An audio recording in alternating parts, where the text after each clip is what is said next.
सरिता और विनय की शादी होने वाली थी और शादी से कुछ टाइम पहले जैसे सारे कपल्स एक दूसरे को जानना चाहते हैं, बात करना चाहते हैं, वैसे ये लोग भी एक दूसरे से घंटों फोन पे बातें किया करते थे। कभी कभी थोड़ा बहुत टाइम निकाल के ये लोग एक दूसरे से मिल भी लिया करते थे, जिससे ये लोग एक दूसरे को और अच्छे से समझ पाए, जान पाए। और इन्हीं सब चीज़ों के बीच में इनका जो रिलेशन था काइंड ऑफ अच्छा बिल्ट हो गया था, अच्छी अंडरस्टैंडिंग हो गई थी और सब कुछ बहुत अच्छा था। और ये लोग बस अब अपनी शादी का वेट कर रहे थे। अब इसी बीच में एक बारी शाम को जब विनय थक हार के ऑफिस से आया, रोज रात की तरह उसने सरिता को कॉल किया और सरिता से बात कर रहा था। सडनली सरिता की आवाज एकदम बदल गई, जैसे किसी मोटी आवाज में, मतलब कोई औरत आदमी बन के बात कर रही हो, वैसी आवाज उधर कॉल से आई। और कॉल पे जो भी था वो ये बोल रहा था कि दोबारा अगर इससे बात करने की कोशिश भी की ना तो तेरा अंजाम अच्छा नहीं होगा, जितना हो सके इससे दूर रह। और जैसे ही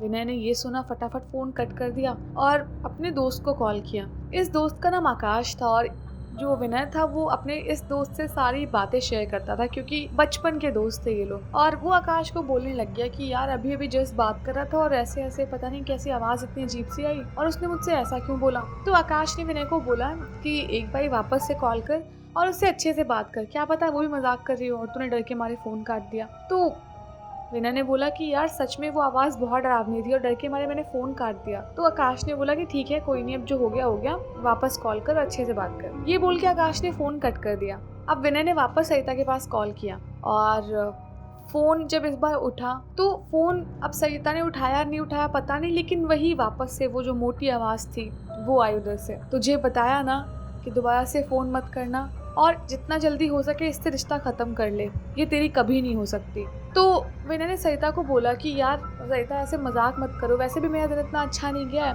प्लीज़ अच्छे से बात कर लो। उधर से कोई आवाज़ नहीं आई और बहुत देर तक विनय हेलो हेलो करता रहा, विनय बुलाता रहा, लेकिन कोई आवाज़ नहीं आई। विनय ने फ़ोन कट कर दिया और विनय उस रात बहुत सहम गया। अब एक ये चीज़ थी जो विनय को परेशान कर रही थी और विनय ने फिर अगले दिन अपना ऑफिस का सारा काम किया और फिर वही शाम को थक हार के वापस से सरिता के पास कॉल किया। और इस बार सरिता ने फ़ोन उठाया, अच्छे से बात हुई। तो विनय ने सरिता को बोला कि यार तुमने कल मुझसे कैसे बात की, मुझे कल इतना बेकार लग रहा था और बहुत क्रीपी फीलिंग आ रही थी मुझे। तो सरिता ने बोला तुमने कल कब कॉल किया? तो विनय ने बोला कि यार अब इस बात को ऐसे मत बढ़ाओ, सीधी सी बात है, अगर तुम मजाक कर रही थी या जो भी था मुझे साफ साफ बताओ, बट मुझे बिल्कुल अच्छा नहीं लगा, दोबारा से ऐसी हरकत कभी मत करना। तो सरिता ने बोला कि नहीं, मैंने तो ऐसा कोई कॉल भी नहीं किया तुम्हें, ना कुछ बोला। तो विनय ने कहा तुम सच में नहीं बात कर रही थी? तो विनय ने बोला फिर तुम्हारे नंबर से फ़ोन किसने किया मेरे पास? तो सरिता अपना जवाब देती या कुछ बोलती, वो आवाज़ वापस से बदल गई और अब सरिता सामने से विनय को बोलने लग गई, तुझे कल मना किया था कि इसके पास फ़ोन मत करना और अब तो फिर से इसके पास फ़ोन करके इसे परेशान कर रहा है। अगर दोबारा से तूने फ़ोन किया ना तो फिर मैं तुझे देख लूँगा। अब देख लूँगा बोला जब, तो विनय बहुत चौंक गया कि देख लूँगा मतलब क्या है, क्या हो रहा है और किसने फ़ोन लिया होगा। तो विनय ने थोड़ी सी हंसी के साथ बोला, यार सरिता मजाक मत करो यार, कल वैसे भी तुमने ये सब मजाक किया था, मेरा दिमाग बहुत ख़राब था, अब तुम फिर ये सब कर रही हो, चलो मैं तुम्हें देख लूँगा, तुम मिलो सही मुझसे एक बार। तो वो आवाज़ वापस से आई सरिता के फ़ोन के साइड से और हंसते हुए कहने लगी, अच्छा तू मुझे देख लेगा, चल ठीक है, तू आज तो मुझे देख ही ले। और ये बोल के फ़ोन कट गया। अब बहुत बेचैन हो गया विनय कि हो क्या रहा है, कौन फ़ोन कर रहा है, क्या बात है, कुछ समझ नहीं आ रहा। और विनय आज रात जब अपने बिस्तर पे सोया, उसे पता नहीं क्यों अपने साथ किसी के होने का एहसास हो रहा था। उसे पता नहीं क्यों लग रहा था जैसे कोई उसे देख रहा हो, कितना भी वो करवट बदले, कुछ भी करे, उसे बहुत बेचैनी महसूस हो रही थी। और जैसे ही विनय ने एक नींद ली और उसकी नींद के बीच में आँख खुली, उसने अपने बगल में सोया पाया एक बहुत ही अजीब सा साया या आत्मा या प्रेत, कुछ भी उसको नाम दे दो आप, वो इतना डरावना था और उसका पूरा शरीर एकदम जैसे वाइट लिबास में लिपटा हुआ हो, बहुत ज़्यादा सफ़ेद कपड़े पहने हुए, पूरा शरीर उसका एकदम काला, बहुत ही भयानक, उसकी आंखें इतनी बड़ी बड़ी, उसके बाल एकदम सफ़ेद और उसके कान जैसे नॉर्मल इंसान के कान होते हैं उससे थोड़े से लंबे, अजीब सा और बहुत डरावना था। जैसे ही उसने ये देखा बहुत तेज चिल्ला पड़ा विनय और विनय एकदम पागल होने लग गया कि अब करे क्या, उठ के बस भागना चाह रहा था। तभी वो जो प्रेत था वो विनय को बोला, क्या हुआ, तूने तो कहा तू मुझे देख लेगा, अब तो मुझे देख भी नहीं पा रहा, चल देख, बता मुझे। विनय बहुत डर गया, विनय एकदम पागलों की तरह अपने रूम से निकल के बाहर भागने लग गया, बहुत तेज चिल्लाने लग गया। उसे कुछ समझ नहीं आ रहा था कि वो करे तो करे क्या।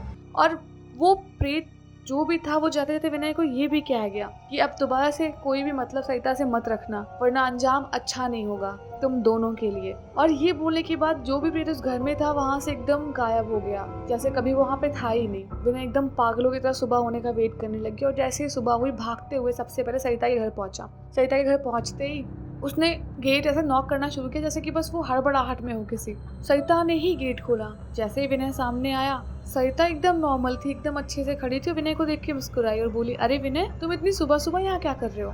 और विनय ने बहुत गुस्से में सरिता को बोला, सरिता क्या मजाक है और सब चीजें क्या हो रही है, मुझे कुछ भी समझ नहीं आ रहा। और तुम्हें पता है ना वो जो व्हाइट कलर का आदमी, जानती हो तुम उसके बारे में कुछ भी? जैसे ही विनय ने ऐसा बोला, सरिता ने पास में ही एक फ्लावर पॉट रखा हुआ था वो उठाया और बहुत तेज विनय के सर पे मारा। विनय का सर एकदम खून खून से एकदम रंग गया और जैसे ही विनय चिल्लाया, सरिता के पेरेंट्स निकल के बाहर आए और सरिता को एकदम उग्र रूप में देखा। एकदम सरिता कांप रही थी गुस्से से, एकदम उसकी आंखें लाल निकल गई थी बाहर और गुस्से में एकदम सरिता अजीब अजीब सी आवाजें निकाल रही थी, जैसे उसको एकदम गुस्सा उसका 7वें आसमान पर हो। विनय बहुत तेज डर गया और सर पे पट्टी वट्टी बंधाने के लिए उसके घर वाले लेके गए विनय को। लेकिन सरिता के पापा ने विनय को मना किया कि ये सब बातें किसी से भी बाहर बोले ना, वरना उनकी बदनामी होगी और शादी होने वाली है, बड़ी सारी चीजें खराब हो जाएंगी। विनय ने भी ऐसा ही किया।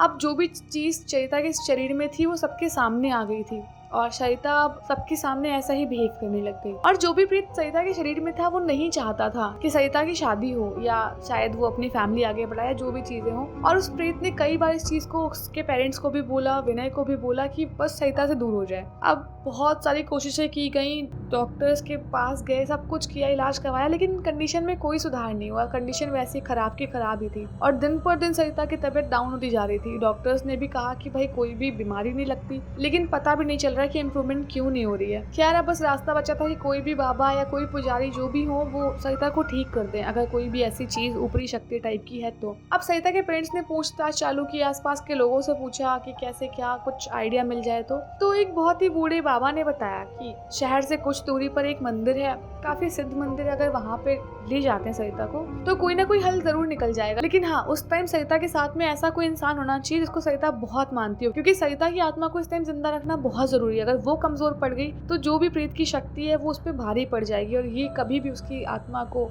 छल सकता है या फिर निकाल सकता है उसकी बॉडी से। तो विनय ने बोला कि ठीक है, मैं चला जाता हूँ। तो बाबा ने बोला कि नहीं, जान का खतरा भी हो सकता है कि तुम मार दिए जाओ या कुछ भी हो जाए, क्योंकि प्रेत बहुत खतरनाक है जो भी इसके शरीर में, क्योंकि उसके शरीर को अंदर से खत्म कर रहा है। तो विनय ने बोला कि नहीं, जब हमने साथ में रहने का फैसला किया था, इतनी सारी चीजें हुई, इतने सारे वादे हुए, तो एक वादा उनमें से ये भी था कि हर कंडीशन में मैं सरिता के साथ में रहूंगा, तो मैं जरूर उसके साथ जाऊंगा उस मंदिर तक। तो बाबा ने बोला ठीक है, चलो फिर तुम लोग एक काम करो, कल सुबह निकल जाओ और दोपहर तक वहाँ पहुँच के अपना पूजा विधि सब शुरू हो जाएगा और देखना फिर क्या होता है। विनय ने वैसा ही किया। अब सरिता के पापा, विनय, सरिता और कार का ड्राइवर, ये चारों लोग निकल पड़े जाने के लिए मंदिर में। और थोड़ी देर बाद जब ये लोग निकले थे, 1-2 घंटे हुए, थोड़ी देर में सरिता की मम्मी के फ़ोन पे कॉल आ गया कि सरिता और विनय दोनों एक कार एक्सीडेंट में मारे गए। और जो सरिता के पापा थे वो बहुत ज़्यादा बुरी तरह से घायल हुए थे, लेकिन वो अभी फ़िलहाल बच सकते थे, मतलब ऐसी कंडीशन में थे कि वो शायद ठीक हो जाएंगे। लेकिन सरिता और विनय एट द मोमेंट वहीं पे मारे गए।